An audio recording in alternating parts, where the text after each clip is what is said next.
Hello, my name is Courtney Chandler. I am part of C20. And as chair of the Alumni Advisory Board, I'd like to welcome you to our 2026 Higher Education Leadership Conference. We're so lucky to be in this beautiful space tonight. You will hear more from me later in the conference, but tonight we are getting right down to business, literally, as you guys are still getting your food. And we're going to enjoy some delicious food in this beautiful and historic building. And most importantly, hear a keynote on our conference theme from our 2026 Zemsky Medal Award winner, followed by a conversation with Dean Strunk from the Graduate School of Education. I would like to, therefore, to now introduce an Exec Doc alumnus and GSE leader, Dr. Lori Hall. This past summer, Lori joined GSE as Vice Dean of Executive Programs and Senior Fellow, following a national search. She brings a breadth of cross-campus and multi-institutional insight to the role, through which she supervises Exec Doc and 7 other executive format programs. Her most recent previous role was with Penn's Division of University Life, where she served as Assistant Vice Provost for Strategic Planning and Operations. At Penn, she has led extensive and effective cross-functional planning and assessment across 15 departments. She previously spent 17 years in progressively senior roles at Princeton University, most recently in the Office of the Executive Vice President, where she led campus-wide planning and resource alignment. Like the team she supervises now, Lori is passionate about improving educational access and success. We are just especially glad that as a member of C22, she knows the Exec Doc really, really well. Please welcome to the podium Vice Dean Lori Hall.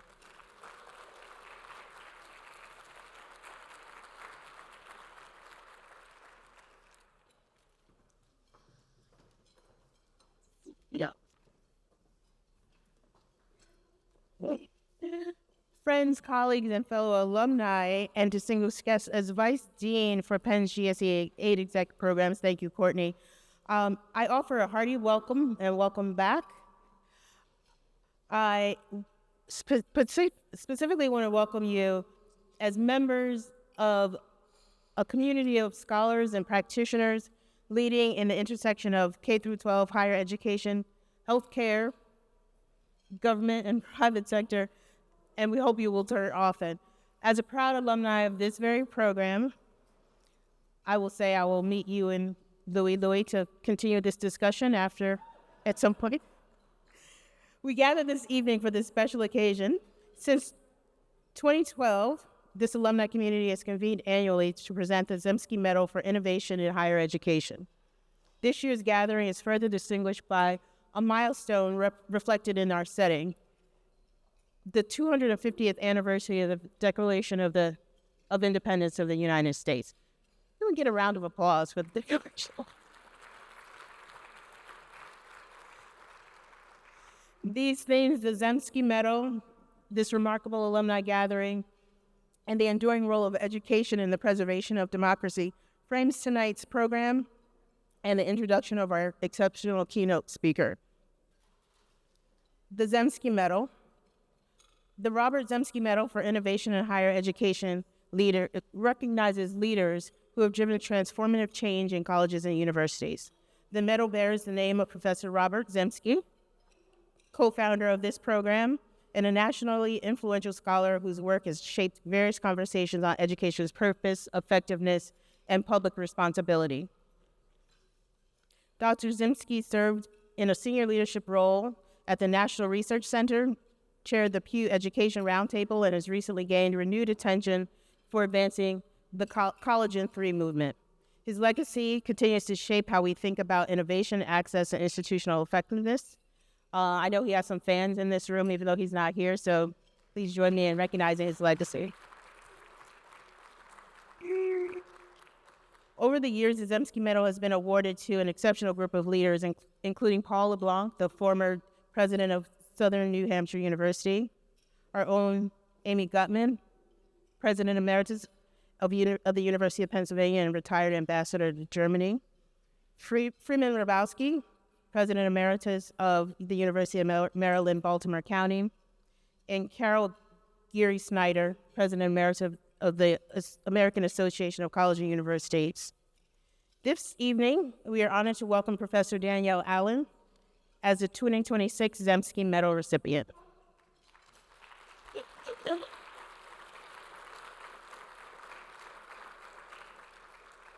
Before turning the evening over to Professor Allen, it's worth reflecting briefly on this alumni community. Since its founding and launch nearly 25 years ago, this program has prepared over 460 leaders across every sector of higher education. This demanding, some would say traumatic program for practicing professionals fosters deep intellectual engagement, strong cohort bonds, and shared commitment to leadership with purpose. Today, our alumni network includes more than 65 current or former college and university presidents, and as importantly, numerous leaders across the academic, administrative, policy, and civic roles, nationally and internationally.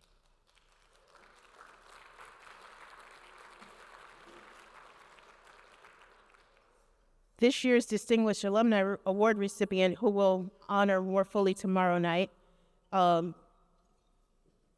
received overwhelming support for his impact. Dr. Lawrence Shaw, are you here?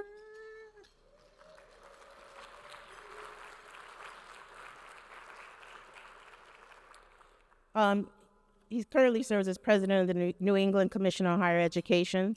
As I mentioned, we'll have a full reception to honor Larry tomorrow, but please join me in congratulating Larry. We have many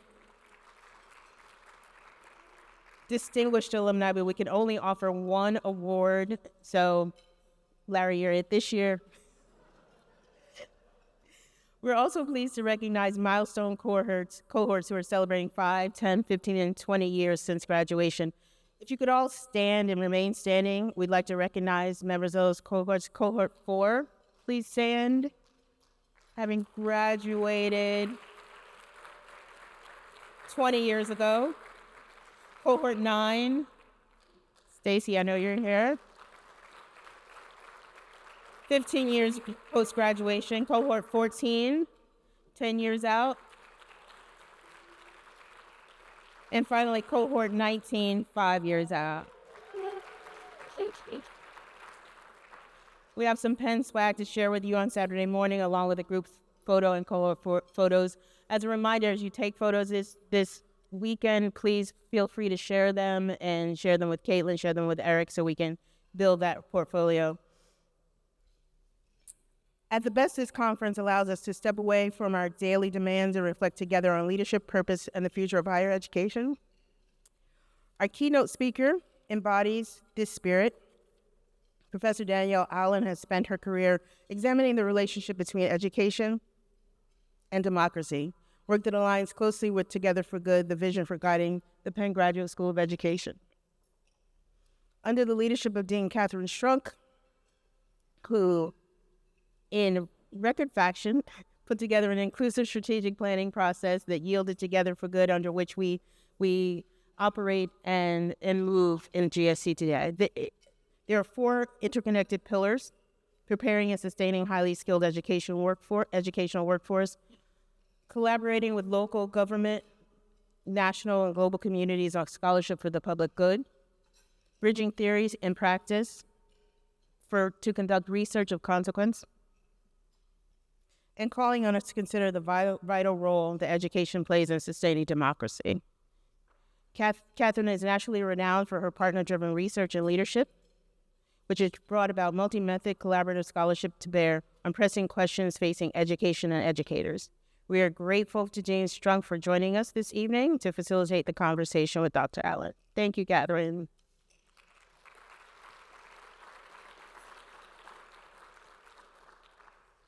Dr. Danielle Allen is the James Bryant Conant University Professor at Harvard University, Director of the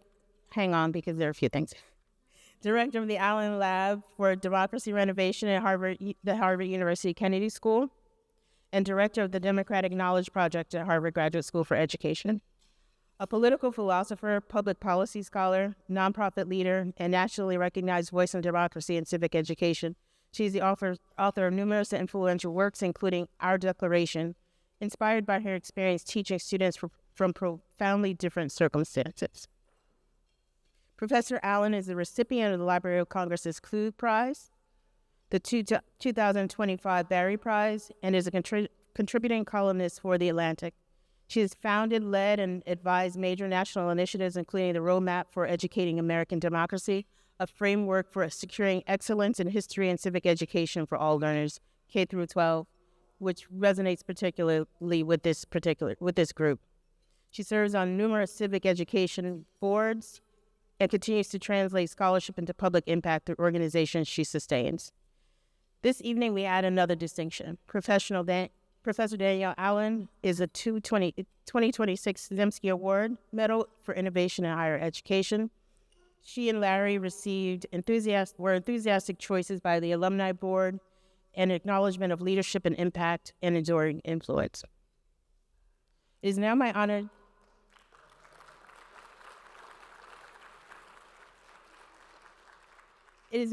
to present the Zemsky Medal to Professor Allen.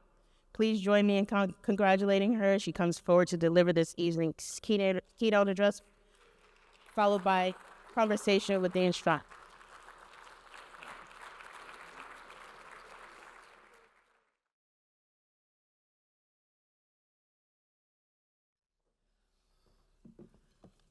Thank you. I am really astonished and overwhelmed and grateful to this community for having presented this award to me. I do not consider myself worthy of it. Dr. Hrabowski, Dr. Gutman, Dr. Schneider, they are my heroes. And I know what they have done, and I know I have not done anything remotely close to that. So I come here to speak with you tonight with considerable sense of humility. I'm very grateful for the occasion. We have important things to talk about, but I just want to make really, really clear that I do not consider myself to match up to those giants. But I wanted to talk to all of you, and so I'm grateful for the chance to be here with you.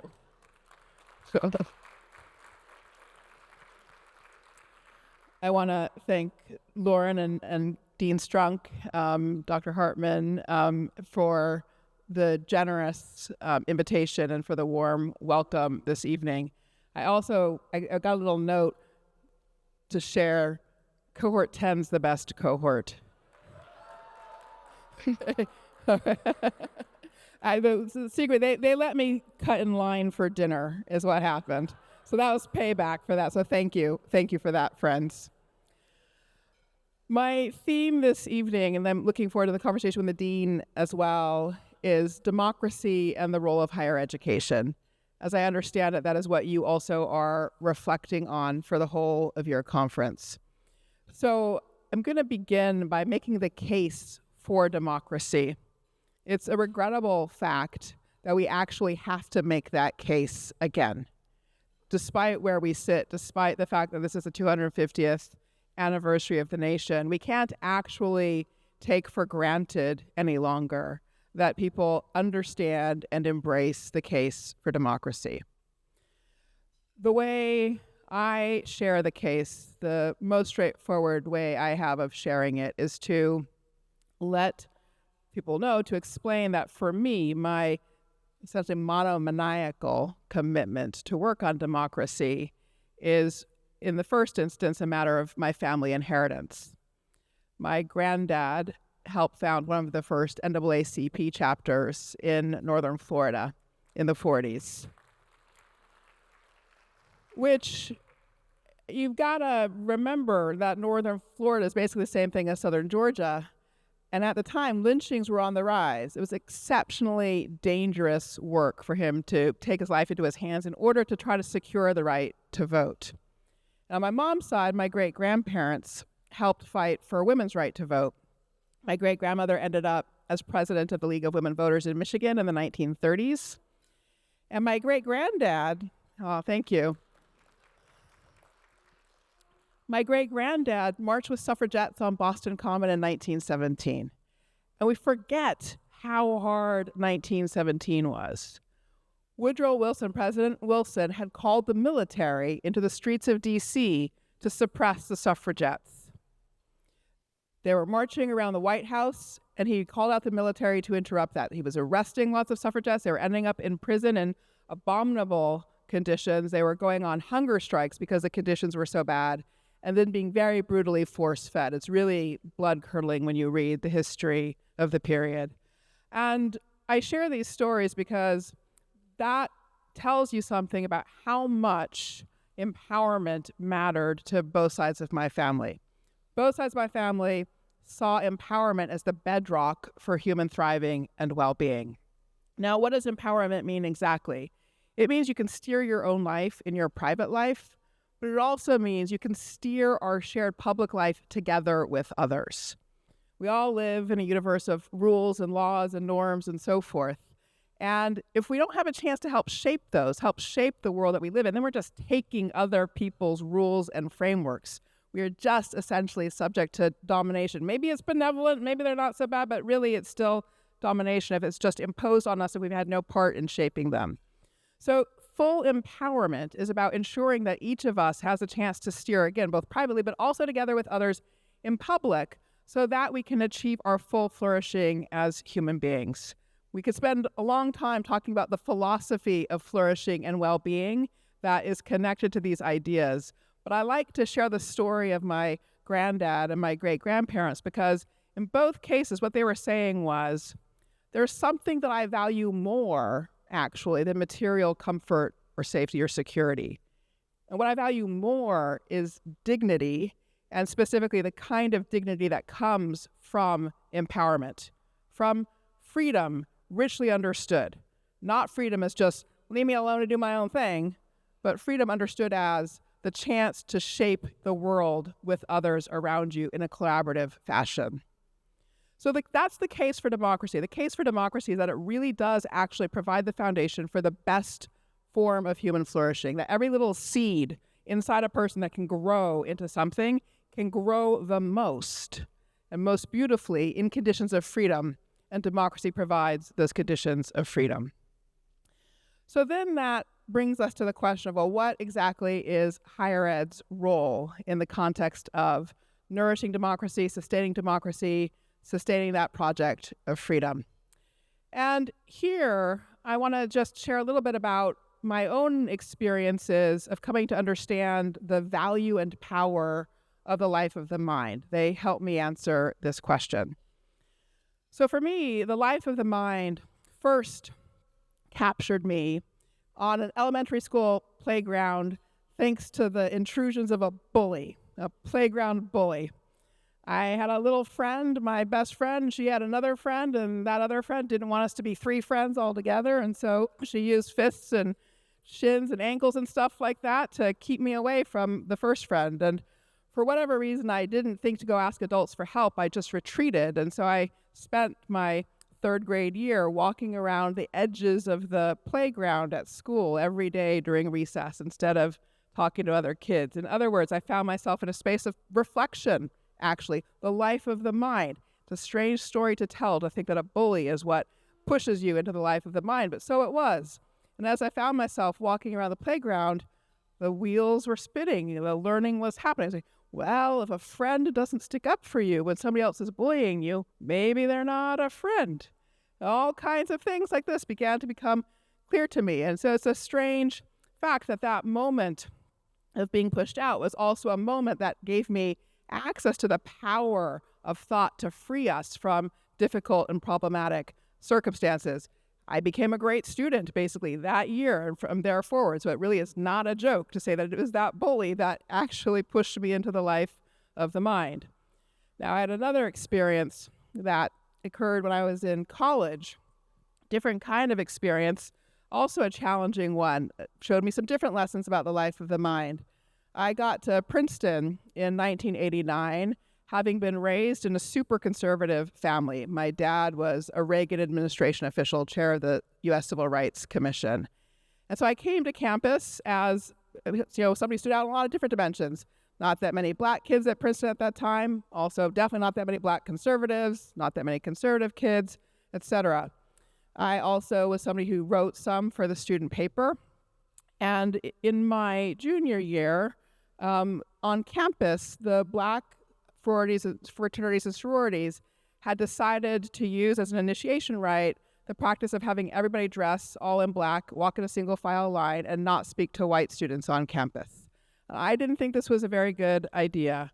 I've come to understand the important need for solidarity that rite expressed and the value of solidarity for communities on college campuses.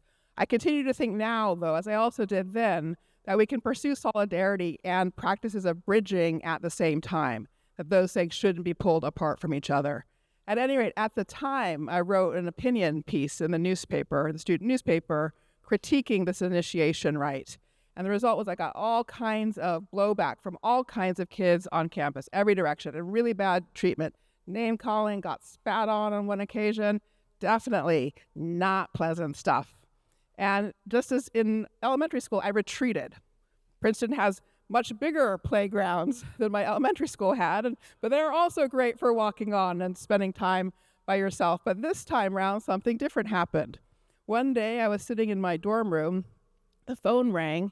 There was a voice on the other end that said, "Is that Sister Danielle? This is Brother West. Can you come into my office and see me?"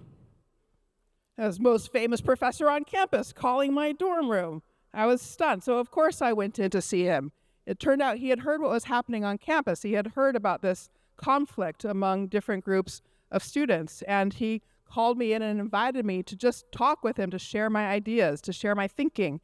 He invited me to come in every week thereafter just to talk about what I was reading in class, what was interesting in me. He shared with me what he was working on, what he was thinking about, and we developed an intellectual friendship. I went in every week for the rest of my time at school. He literally saved my life.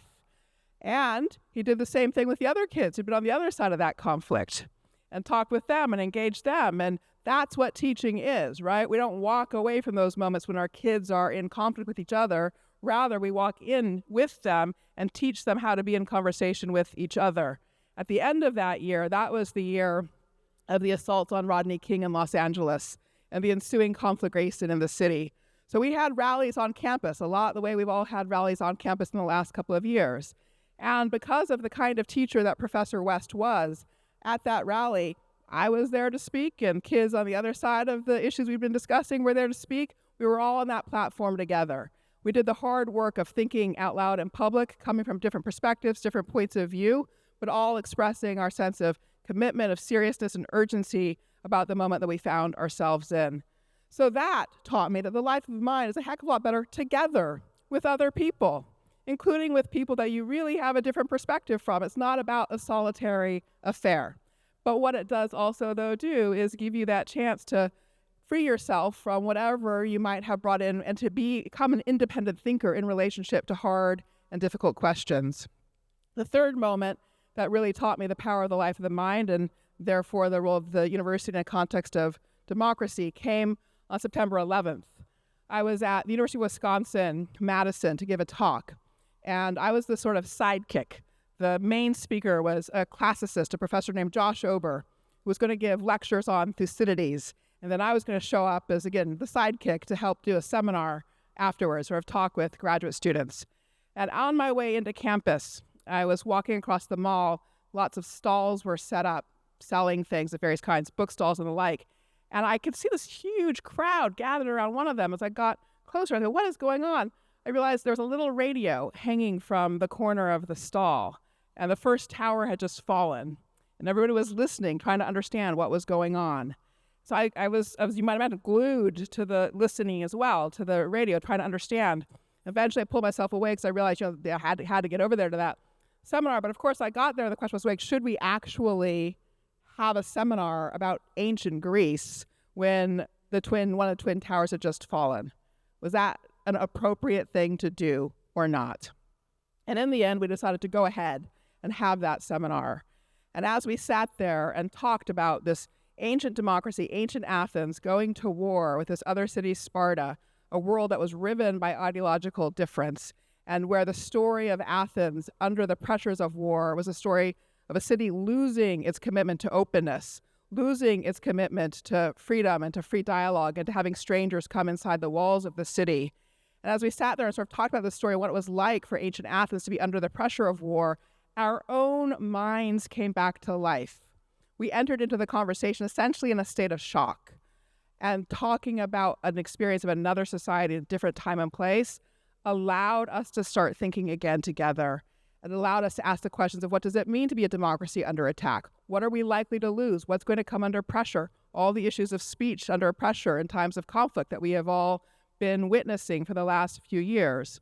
And so we found not only was thinking together better and necessary, it gave us back our sense of agency, kept us from being turned into just numb creatures incapable of processing our world. Not only that, but we came to understand that if a democracy wants to navigate hard pressures, then nothing could be more important than keeping that capacity to reason alive within the citizenry. It's precisely when citizens are just left in a state of shock that democracies can no longer appropriately function. So across those stories, I hope what you've heard is a picture of the role of higher education in democracy. The role of higher education in democracy, I would say, is to build and protect the infrastructure that supports intellectual independence and intellectual freedom for citizens and residents of that democracy. Okay? An infrastructure to support intellectual independence and freedom. Now, to say that this is the role is to put many things else in a little bit of side perspective. We often think about the economic importance of universities, for example, the contributions of research to things like health and science. Those matter as well. But I want to foreground this particular role because I think it's precisely the role that has been under pressure in recent years, and particularly since the events of October 7th, 2023. Now, in that period of time, I think what we saw across campuses was a lot of campuses being overwhelmed by protest. Protest essentially undermining the capacity of institutions to protect a space for hard conversations, hard deliberations and learning across differences of expertise and perspective and background and the like. And in response to that moment, a lot of our campuses worked really hard to clarify the place of protest on campus, invested a lot of time and energy in developing time, manner, and place protocols so that protest and that aspect of public sphere of free expression can have a place on campus, but without overwhelming the space that should be protected for the work of academic freedom, right? The goal being that you wanted to be able to achieve both things. Now, this, I think, was good and important work that we needed to do. But part of what follows from doing the work of clarifying where protest belongs on campus is that it also means that you are committing to protecting a space of academic freedom that needs to be a space of intellectual freedom and independence. And so there's a responsibility then for how we use and support that space that's protected by those clear rules around protest. Are we able actually to bring robust debate on campus? Are we able to set and structure conversations where people bring different points of view to the table and can engage productively with them?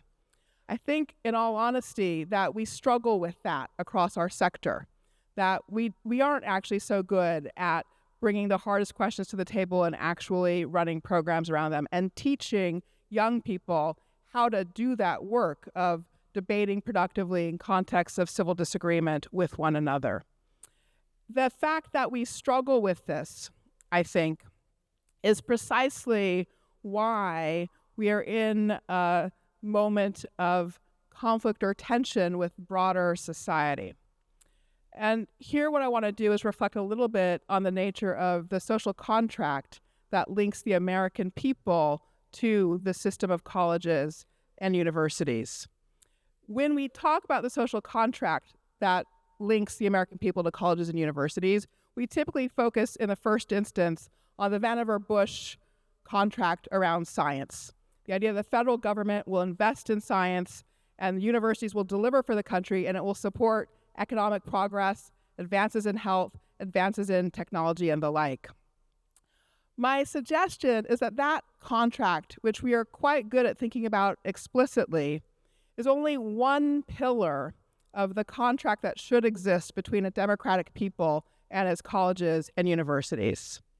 That pillar is really the pillar that is about institutional investment in areas, subject areas that are in the national interest. Again, science, health, technology, cybersecurity, workforce development to support the growth of educators and health professionals, for example. But there's a whole other pillar of investment, and that's just an investment in people, in young people, giving them access to a certain kind of education. And here, it's important to recognize that democracies really need a combination of things from colleges and universities. Democracies do need support for a dynamic economy, an economy that is productive and innovative and produces opportunity. And at the same time, democracies also need support for a prepared citizenry.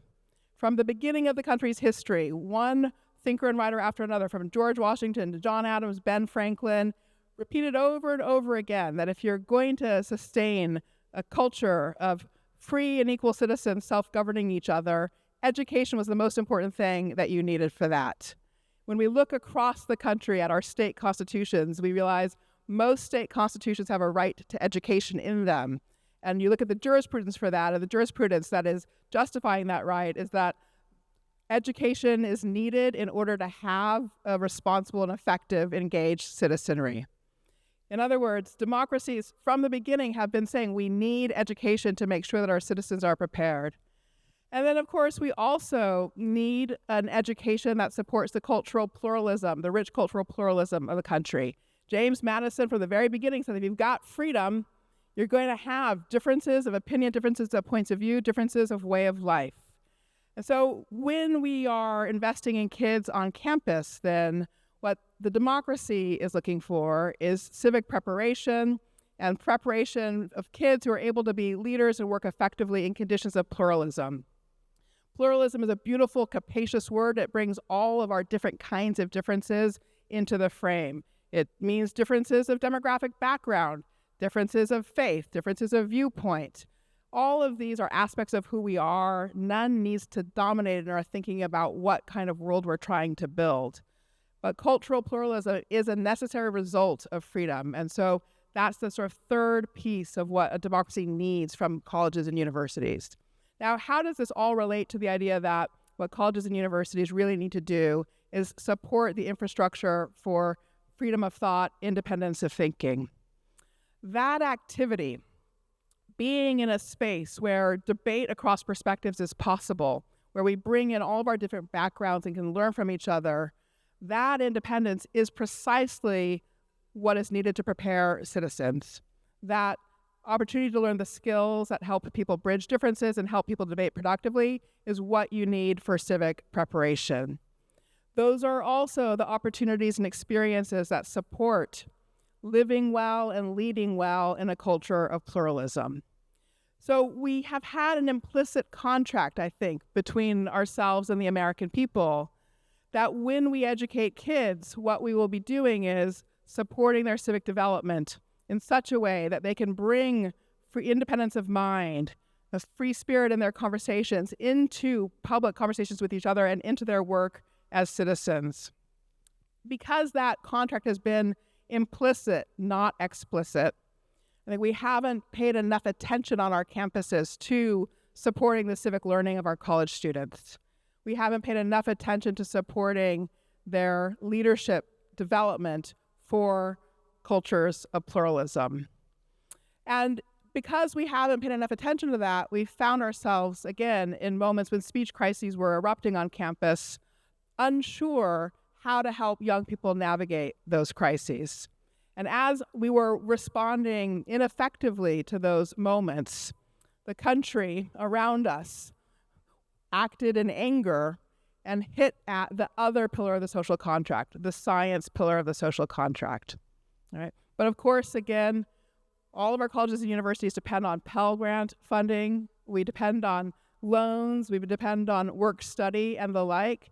So my suggestion is it's time for us to become as self-conscious, as intentional about the social contract that is about our responsibility to prepare citizens and to prepare leaders for cultures of pluralism. We need to be as intentional about that contract as we are about the science contract. Now, I want to close with a little bit of good news, all right? Because I know I'm asking us to think about all the things that are our great challenges right now. On the good news front, you probably all saw the news last week that the appropriations committees in Congress, Senate and the House, moved forward a budget that included modest increases for science funding, for NSF, NIH, and so forth. In other words, they broke ranks from what the president had proposed in his budget. Congress understands the value of the social contract between the American people and the country's colleges and universities. Congress understands the value of that contract. And I believe that that bipartisan coalition in Congress that was willing to break ranks is also capable of understanding the value of the contract about why and how the country invests in young people. And for that reason, I think it's worth our while to consider how to have a public conversation about our aspirations for the civic preparation of our young people, for their preparation, again, as leaders for cultures of pluralism. I think we can take a leadership role in staging that conversation and reclaim the trust and commitment of the American people in the work that we're doing.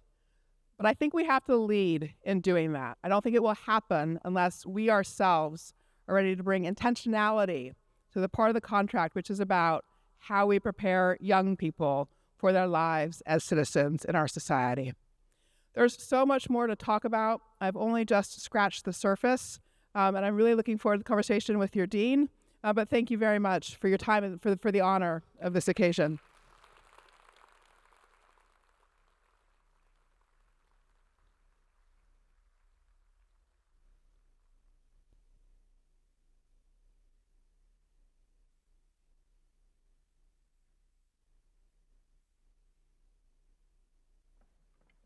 I don't think I can follow that. Maybe we should just let you talk for longer. But I think we're gonna, Erica, we taking that away. You gotta get.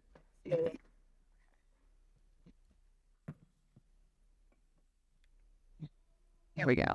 Yep. Grab my phone before you do that. I might just grab the medal too.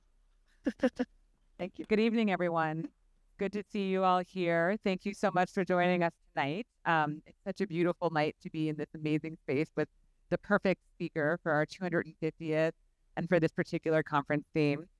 It's just an absolute pleasure and honor to join you tonight for this conversation. Before we get going, I just want to take another minute to thank the amazing people who have made tonight happen. First of all, thanks to the Alumni Advisory Board. You are all amazing. You do incredible work and service to make sure they're strong.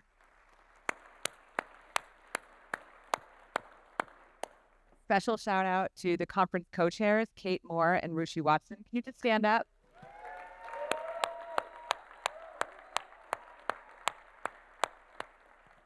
Also, thank you to the advisory board chair and co-chair, Courtney Chandler and Rob Farrell. Can you stand up?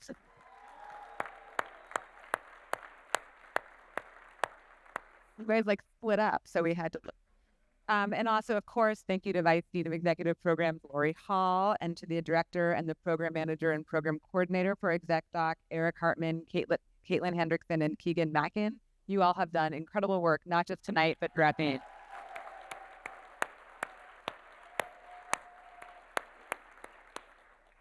I think I might be selfish and not let any of you ask any questions because I have so many. No, I'm not going to do that. That would be bad pedagogy. Look in the back. We have Zachary Herman and we have Patrick Sexton over here. They'll be walking around. There are cards on your table, so feel free to write your questions. They'll bring them up to me. What were you saying, Patrick? Okay.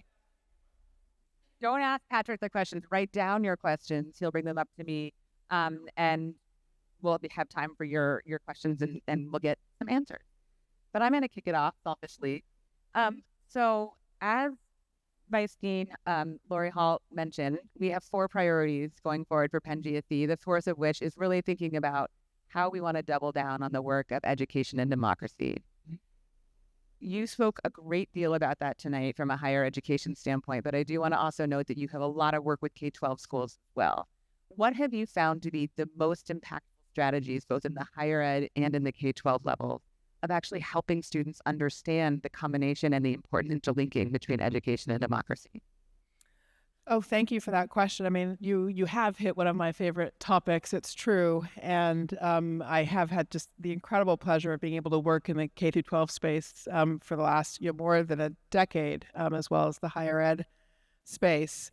And in the Educating for American Democracy roadmap, to use that as an example, there are a few things that are really prioritized. One is inquiry, really putting the agency in learning in the student. Now, inquiry is a pedagogic strategy that we use across the board, not just for civic learning, but it really matters for civic learning.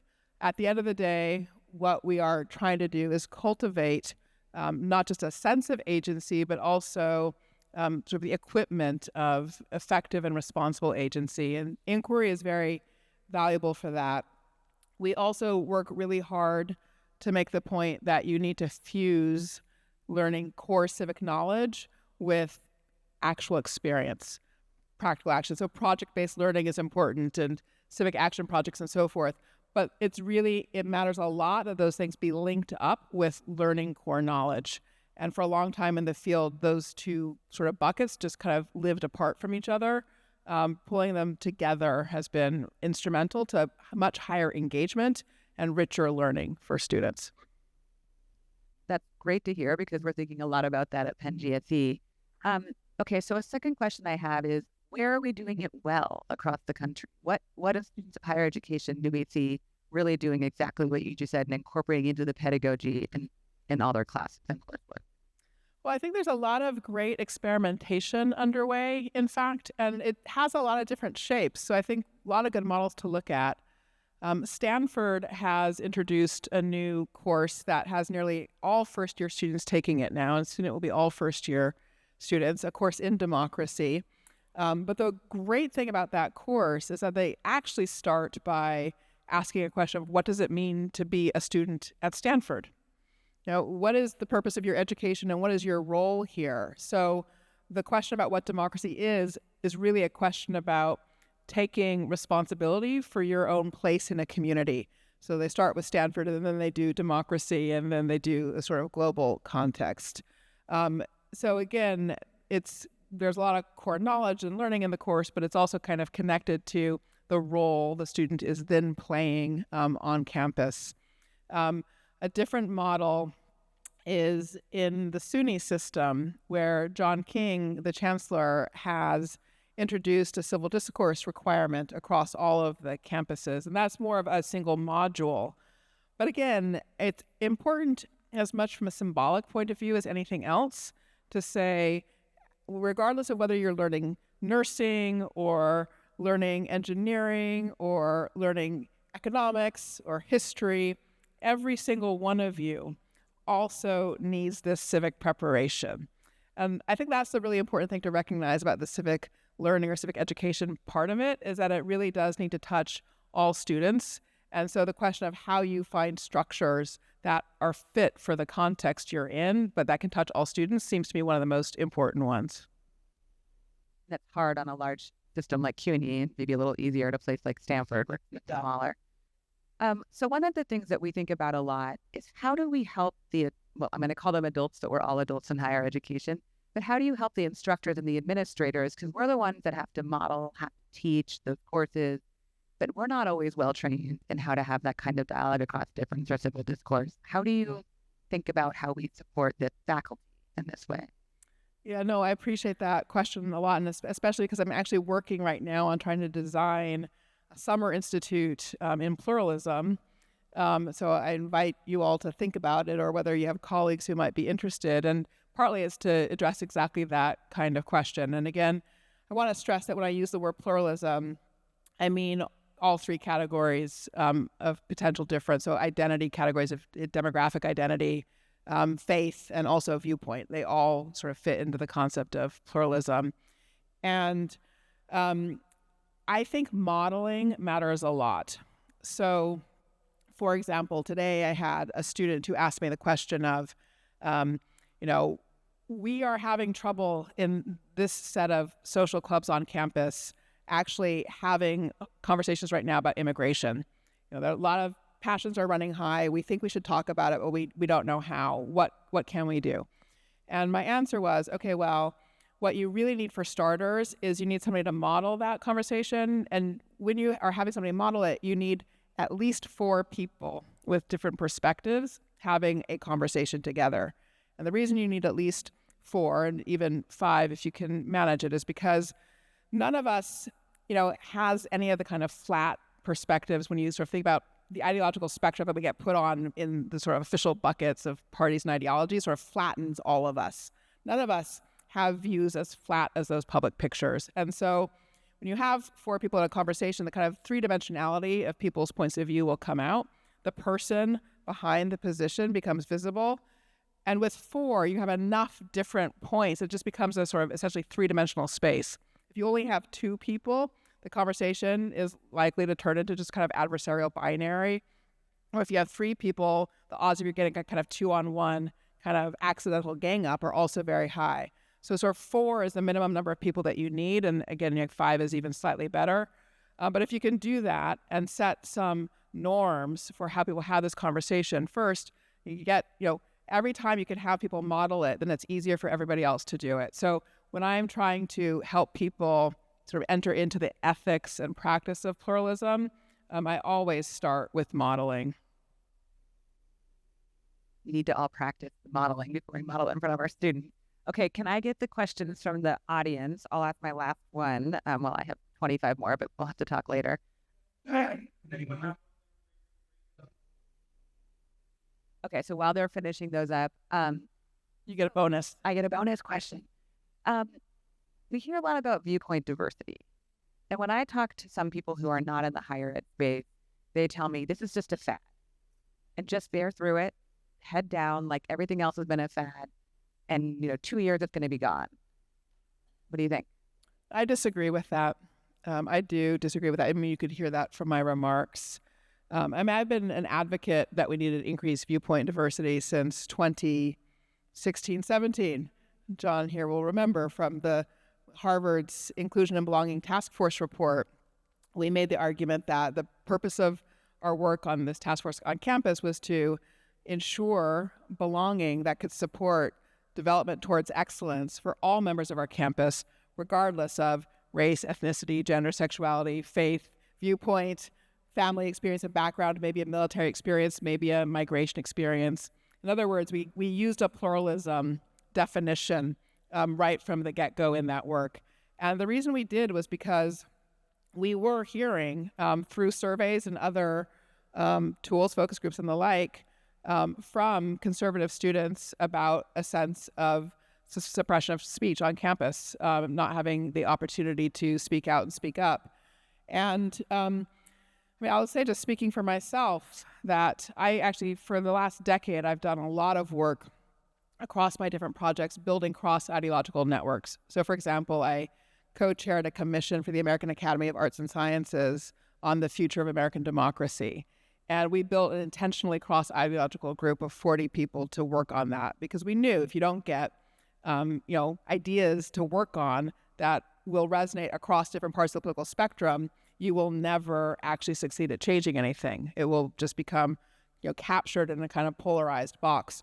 Or same with the civic education work. The single biggest obstacle to rebuilding K-12 civic learning infrastructure just is polarization. So if you want to rebuild civic learning infrastructure, the first thing you have to do is solve for polarization.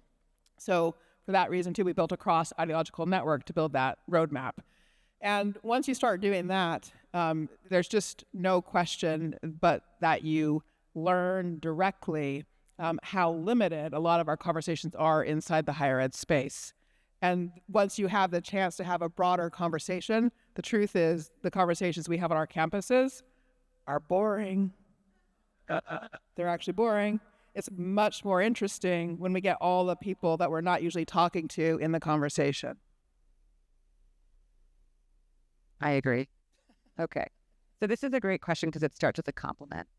You are a gifted communicator.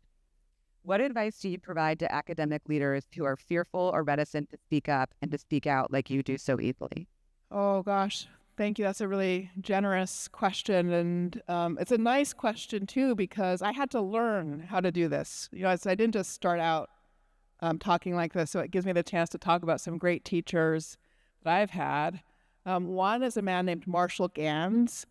He teaches at Harvard Kennedy School, and he teaches public narrative. And so I encourage you all. Some of his classes are available online. You can really learn that way yourself.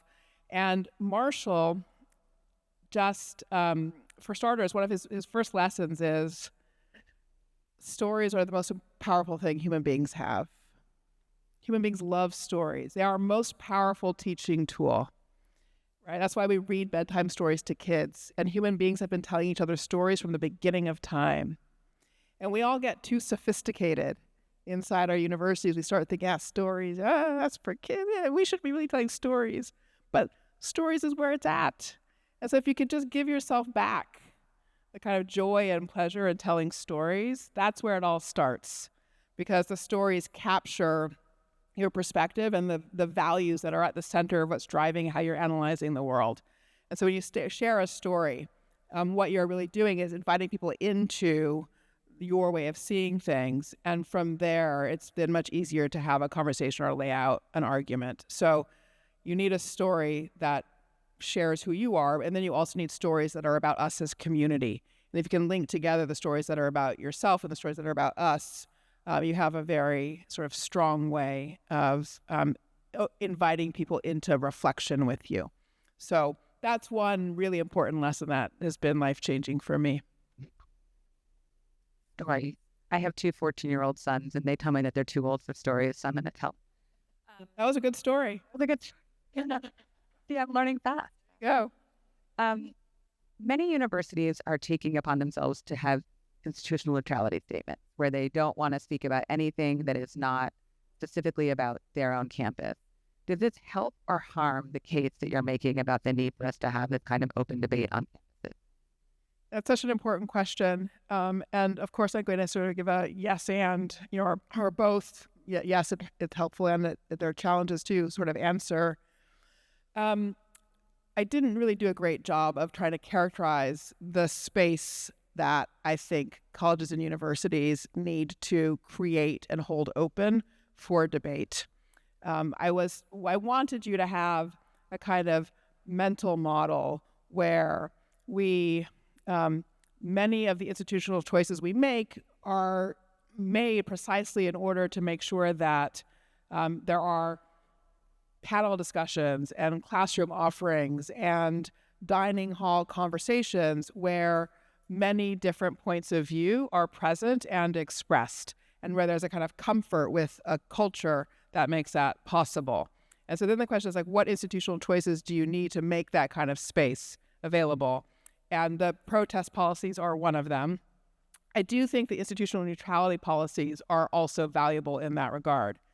At the same time, institutional neutrality policies don't get universities off the hook for thinking about stuff that matters to them, which can include really big and tough things like even democracy, right? So in that regard, some people take institutional neutrality policies as meaning that, you should really talk about nothing but tuition, athletics, and visas, right? Those are all okay. And I think that is a misunderstanding of what institutional neutrality is actually about. I take institutional neutrality to be about intensely disciplined, mission-driven reflection.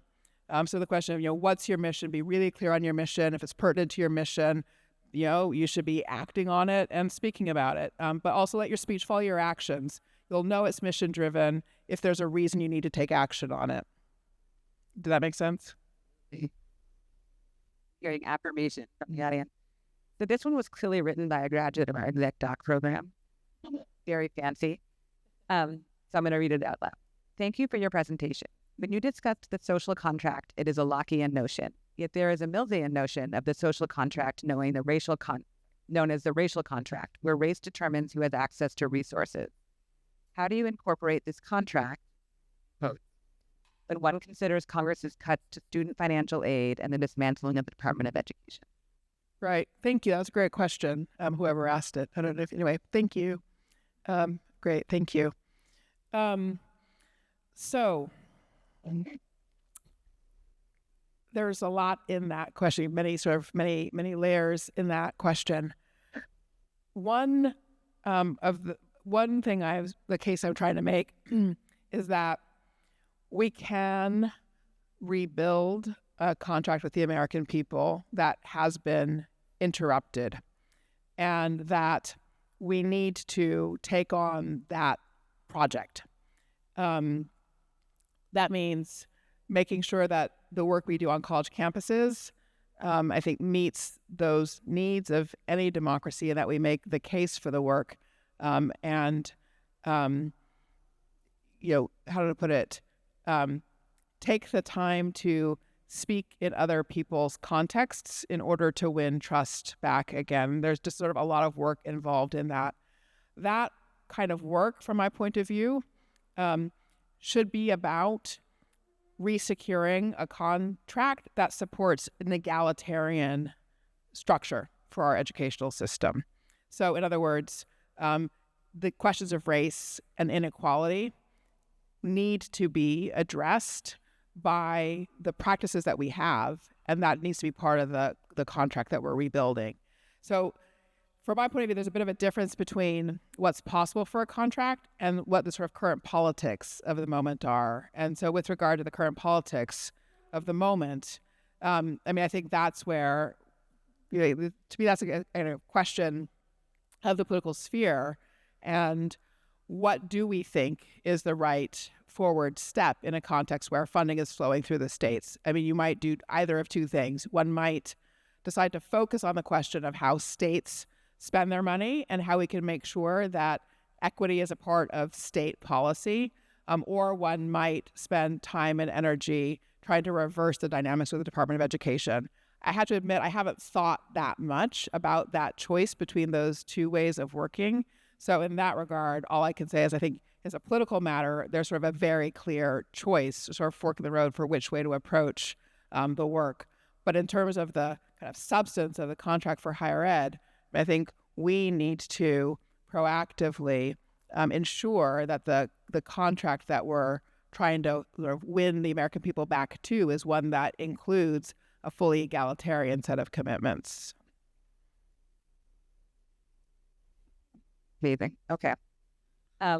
Two of these questions I'm going to combine because they're about the kinds of students that many of our universities actually work with, whom they work. One is the idea that we have a lot of students who are returning students, right? They're older, they're not 18 to 22. They're in their, much second part of their career, and they're coming back to be educated in universities. And another group is online students. How did this work that you're talking about translate to those two less quote unquote traditional, but now frankly, oftentimes majority of the students with whom we work? Yeah. So this is, it's a great question. And in general, I think one of the challenges is when we make the case for higher ed, particularly to non-traditional students, we typically make the private good case, right? You'll get a return on investment for coming back to school. And in that regard, the public good case, which is both that the society needs you to be well prepared as citizens, and you yourself will actually directly benefit from the sort of self-confidence and senses of empowerment that come from effective civic participation, that feels like an interruption to people of what it is they've come to do. So in that regard, I think that at the level of program development, program advertisement, et cetera, we actually need to sort of break out of the box a little bit and go ahead and articulate a sort of full purpose for higher education when we are structuring programs and inviting people into them. That is to say, I think we need to restore our ability to talk about the public good purpose of education right from the very beginning of somebody's encounter with the program. I love that, where you're talking a lot about the public good aspects of universities at Penn these days and at GSE in particular. I think, Eric, how long do we have left? Now till 10 minutes. Okay, good. We can get everyone's questions in. This is, so you opened with the idea of empowerment, which really resonated with, I think, many of us. We have a lot of people in the room who are student affairs and academic affairs folks. Where does the idea of empowerment fit with those professionals and how they work with our student population? Can whoever asked that question maybe say a little bit more about, is the question about empowerment for student affairs professionals themselves or the students' empowerment or both? That's, oh, okay. I was wondering the opening level power and there's the young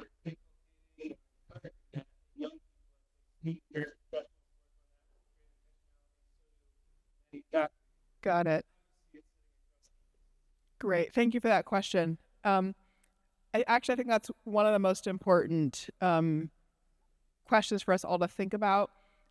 I think in our sector, we have watched a sort of siloing of the academic side of the house and the student affairs side of the house. Academic culture and student affairs culture, or campus culture. And my belief is that they have to be synced up with each other.